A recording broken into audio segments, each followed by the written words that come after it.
नमस्ते नमस्कार प्यारे बच्चों, मैं आपका पुजेंद्र सर आ गया हूं आरकेएम क्लासेस के यूट्यूब चैनल पे। और इस बार हम एक चैप्टर पढ़ेंगे 11th फिजिक्स का chapter number 12 kinetic theory of gas, KTG, kinetic theory of gases. समझ में? देखो वैसे तो बहुत सारा क्वेश्चन है इसमें, लेकिन इसमें हम तीन चीजें ही मात्र पढ़ेंगे। एक है आइडियल गैस के द्वारा जो प्रेशर एग्जर्ट होता है वो, दूसरा पढ़ेंगे डिग्री ऑफ फ्रीडम, और तीसरा पढ़ेंगे कि मोनो एटॉमिक, डाई एटॉमिक और ट्राई एटॉमिक में सीपीसीबी में रिलेशन। समझ में? तो पहले हम पढ़ रहे हैं pressure exerted by ideal gas. ध्यान से समझना।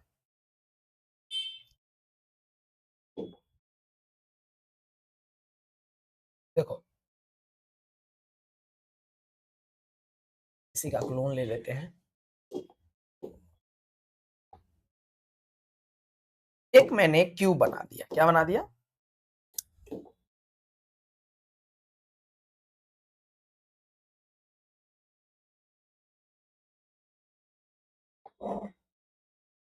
ठीक है। अब ध्यान से सुनना, इसमें एक पार्टिकल है यहां पे। देखो क्या होता है कि ऐसा है कि पार्टिकल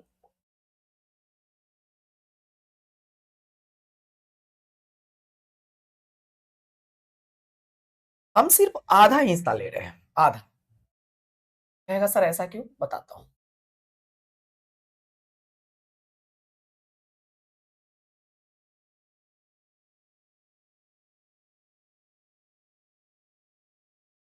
आधा हिस्सा इसीलिए ले रहे हैं क्योंकि एक पार्टिकल यहाँ पे आधा हिस्सा ही टकराएगा, आधा इधर चला जाएगा। समझ गए?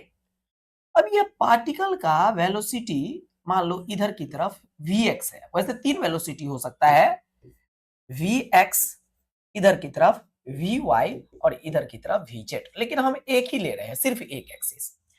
अब ध्यान से सुनना, तो हम एक पार्टिकल की बात कर रहे हैं, तो सबसे पहले चेंज इन मोमेंटम निकाल रहे हैं। Change in momentum of one particle. देखो क्या होगा, ये पार्टिकल ऐसे, इसका मास m है। कितना है मास? m। तो ये जाएगा ऐसे, इधर से जाएगा mvx और लौट के आया mvx, mvx और लौट के आया mvx। बताइए क्या होगा? इधर की तरफ जा रहा है तो पॉजिटिव, तो चेंज इन मोमेंटम होगा क्या? mvx। ये mvx, तो ये वाला क्या होगा? Minus minus mvx। ध्यान से समझो, डायरेक्शन चेंज हो गया तो साइन भी चेंज होगा। तो चेंज इन मोमेंटम कितना है? 2mvx। समझ में? 2mvx। ये एक पार्टिकल का मोमेंटम चेंज आ गया। अगर हम इसमें ये पता लगा लें कि इसमें पार्टिकल कितना है, तो हमारा काम बन जाएगा। तो हमने ले लिया let small N is number of particle per unit volume. Per unit volume, एक वॉल्यूम में कितने पार्टिकल्स हैं? एन। सो ध्यान से समझना, टोटल पार्टिकल क्या होगा? टोटल पार्टिकल्स क्या हो जाएगा? एन को वॉल्यूम से मल्टीप्लाई कर दो, और साथ ही साथ 1/2, क्योंकि हम आधा ही वॉल्यूम ले रहे हैं। तो एन, या इस 1/2 को पहले ले आओ, 1/2 एन, और वॉल्यूम को क्या लिख सकते हैं? Area into height, area height. अच्छा देखो, ये वी है, यहां से यहां जाने में इसको टाइम लगा डेल्टा टी, तो ये डिस्टेंस कितना हो जाएगा? V X delta T. समझ में आया? Distance is equal to velocity into time. तो एन एरिया, और हाइट के जगह देखो एन वॉल्यूम को एरिया इंटू हाइट लिखते हैं, हाइट के जगह क्या लिखेंगे? V X delta T. समझ में आया? तो ये आया total number of particle 1/2 N A V X delta T. So total momentum change of particle, of all particle, कितना होगा? टोटल मोमेंटम चेंज को हम, एक मोमेंटम में इतना चेंज है तो इतना, तो मल्टीप्लाई कर दे 2mvx को 1/2 N A V X delta T से मल्टीप्लाई कर दिया। अब ये 2 से 2 कट गया, तो डेल्टा पी किसके बराबर आया? क्या आया? M N A V X का whole square delta T, M N A V X का स्क्वायर डेल्टा टी। सो अब चेंज इन मोमेंटम निकल गया, तो फोर्स क्या निकलेगा? फोर्स इज इक्वल टू होता है change in momentum per unit time. तो इसी को डिवाइड कर दे, M N A V X delta T by delta T, delta T से डेल्टा टी कट गया, समझ गया। मैं थोड़ा सा इस इमेज को छोटा कर रहा हूं और इसको कोने में शिफ्ट कर, ठीक है।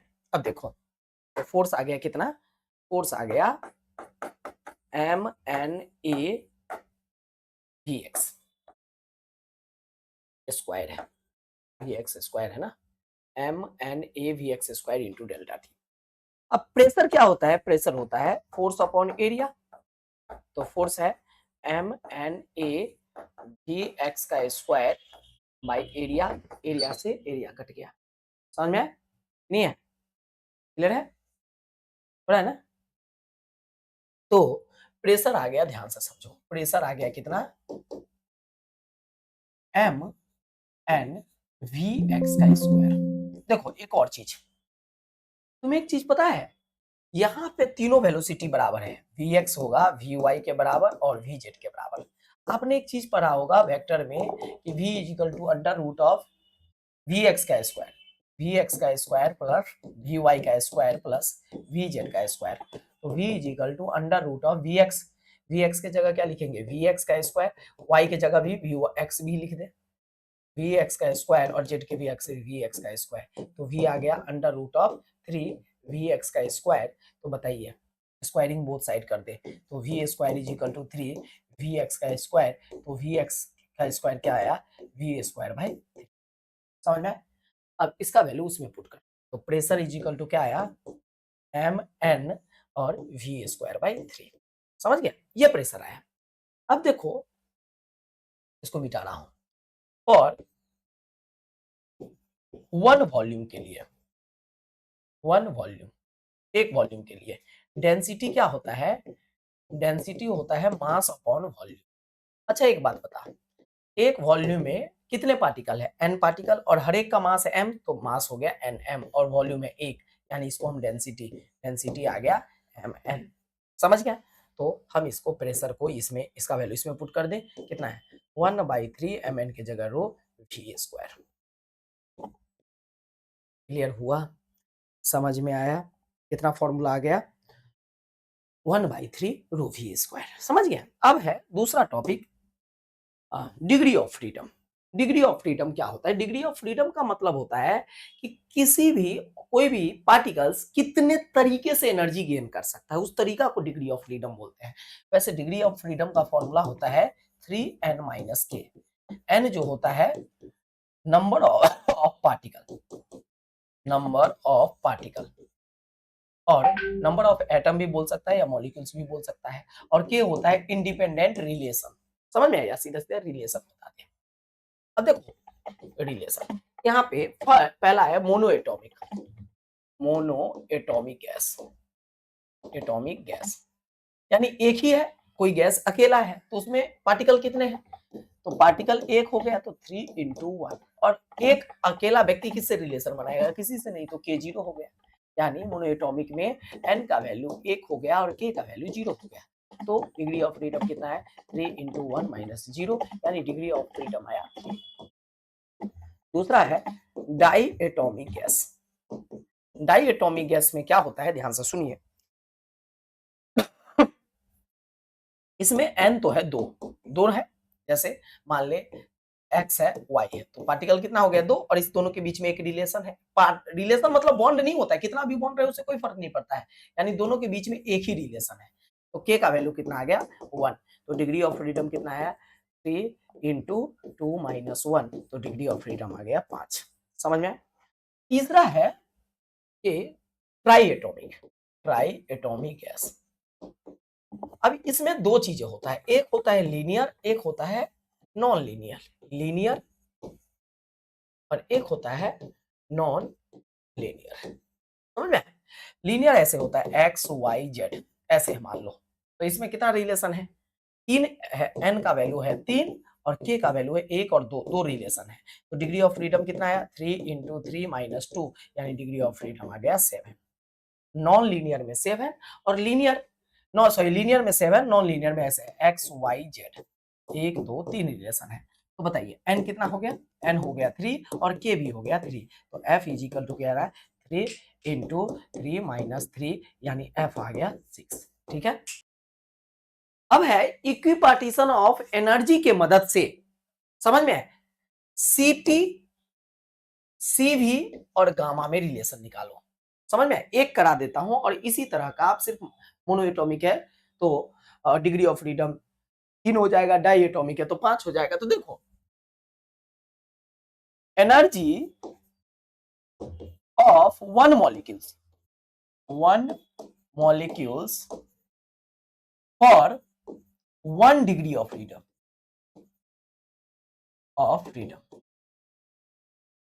एक मॉलिक्यूल्स का 1 डिग्री ऑफ फ्रीडम जो एनर्जी होता है वो होता है 1/2 kBT। समझ में, ये याद रखिएगा। वैसे ये इक्विपार्टीशन ऑफ एनर्जी से आया है, समझ गए। अब फॉर मोनोएटॉमिक के लिए जो F है, सॉरी, जो मोनोएटॉमिक के लिए डिग्री ऑफ फ्रीडम है वो 3 है, तो 1 डिग्री ऑफ फ्रीडम के लिए इतना है, तो एनर्जी कितना हो जाएगा, 3 से मल्टीप्लाई कीजिए, 3 इंटू 1/2 kBT। अच्छा देखो, डाई एटॉमिक रहता तो 5 से मल्टीप्लाई करते हैं, ट्राई एटॉमिक रहता तो ऐसे ही करते हैं, तो एनर्जी आ गया 3/2 kBT। समझ में, फॉर 1 मोल के लिए, 1 मोल के लिए। अब ये 1 मॉलिक्यूल्स है तो 1 मोल के लिए एनर्जी क्या हो जाएगा, एनर्जी जो हो जाएगा इसको किससे 3/2 kBT को 6.20 यानी एवोगाड्रो नंबर से मल्टीप्लाई कर दो, तो ये कितना आया 3/2 क्या होगा kB into NA into T। समझ में।